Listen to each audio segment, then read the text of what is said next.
Bom dia, pessoal. Eu sou o Lucas Candini. Meu nome é Lucas Volpe e hoje estamos com um convidado super especial, o senhor Nestor, que veio lá diretamente do Ceará trazer um pouco do conhecimento dele aqui, que é doutor e estágio em pós-doutoramento também no Direito Penal. Muito obrigado, doutor. Não, obrigado. Eu que agradeço aí o convite.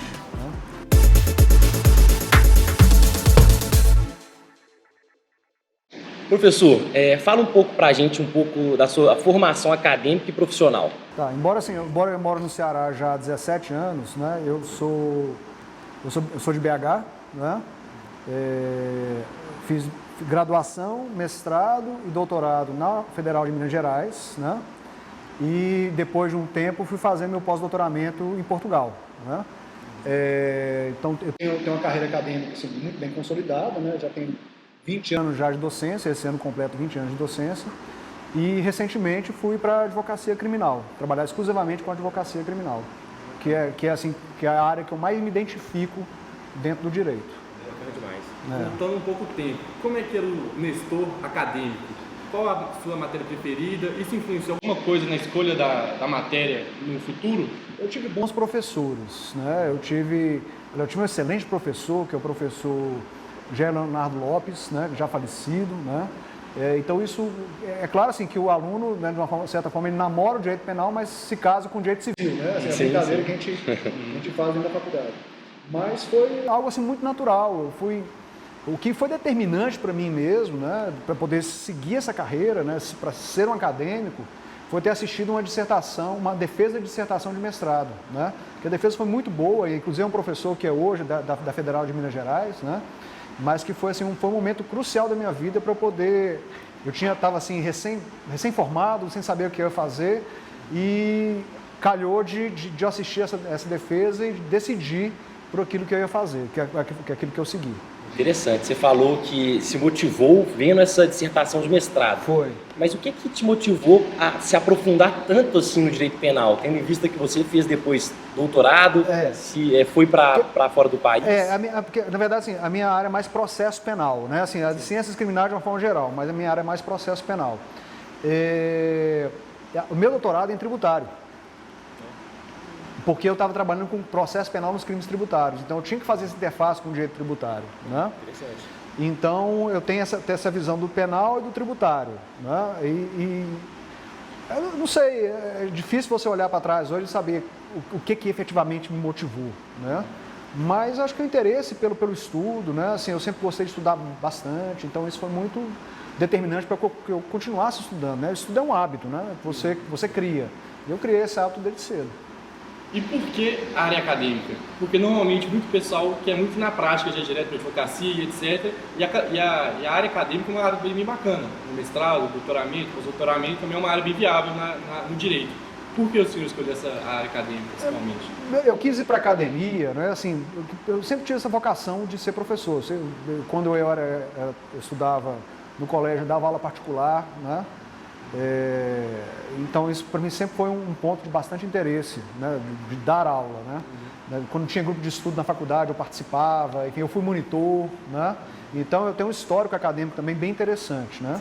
Então isso foi meio que natural, né? Eu ir para a área acadêmica foi um negócio muito natural, né? Hoje eu já tenho, como eu já disse, essa carreira já consolidada, eu sou professor titular, né? Leciono tanto na Unifor quanto na Federal do Ceará, então me gratifico com isso. Né? Interessante, professor. E você falou... E não estou só em sala de aula, né? Eu sou um pesquisador além disso, né? Eu não estou só dentro de sala de aula, eu oriento, né? Eu estou no mestrado, eu estou no doutorado, então eu expandi os horizontes da sala de aula, vamos dizer assim. Professor, agora você tem um escritório de advocacia, você atua no direito penal também, sim, fora da academia. Quais foram os principais desafios que você encontrou saindo da academia para ir para a prática? Porque primeiro, né, só voltar aqui um pouco no tempo, quando eu fui para Fortaleza em 2003, eu era um ilustre desconhecido, né? E a advocacia é relação, né? São relações. Então, se você não constrói relações, é num lugar onde você vai, ninguém te conhece. Então, como eu estava já numa ascensão na minha carreira acadêmica, né, eu preferi continuar investindo na minha carreira acadêmica. Num determinado momento, eu fui para o Tribunal de Justiça, ser assessor na área criminal.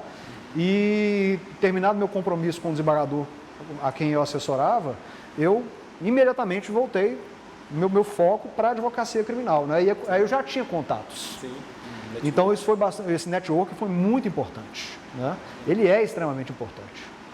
E para o aluno, como o aluno consegue saber se ele tem vocação para o direito penal? Porque o direito penal é uma coisa bem específica, que é uns casos que lidam com a série. Rapaz, essa pergunta é difícil, viu?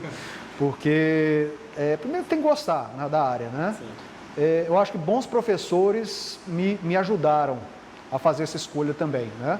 Péssimos professores também me ajudaram a fazer essa escolha, né?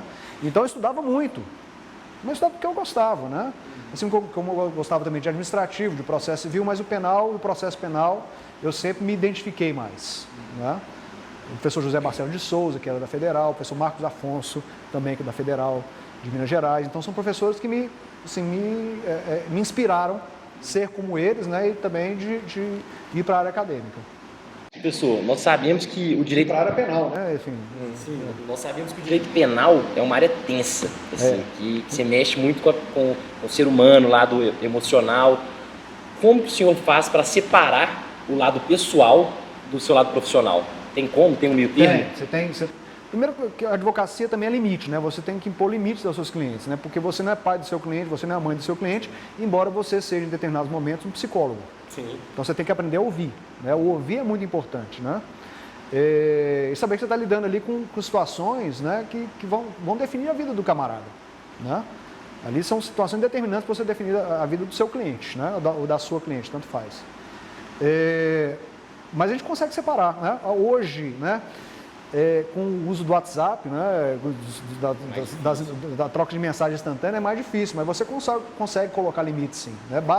Depende de você. Depende de você. Sim. E agora, falando um pouco sobre a advocacia do senhor, que o senhor está exercendo há pouco tempo, né, que é não só por tempo, depois uns 5 anos, 6 anos. E o que o senhor está achando da advocacia? Era o que o senhor esperava? Está atingindo as expectativas? Sim. Como é que está sendo o mercado de trabalho? Eu também estou na ascensão, né? No mesmo tempo que há um tempo atrás eu estava na ascensão na carreira docente, eu estou na ascensão na carreira advocatícia, né? Mas advogado está atendendo as expectativas? É o que o senhor esperava?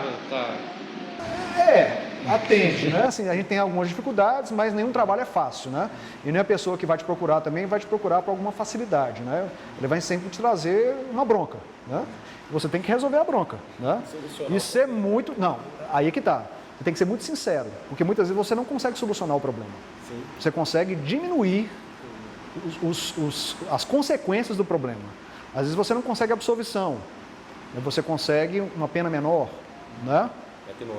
Às vezes você não consegue um habeas corpus agora para poder soltar, mas você consegue daqui a algum ano.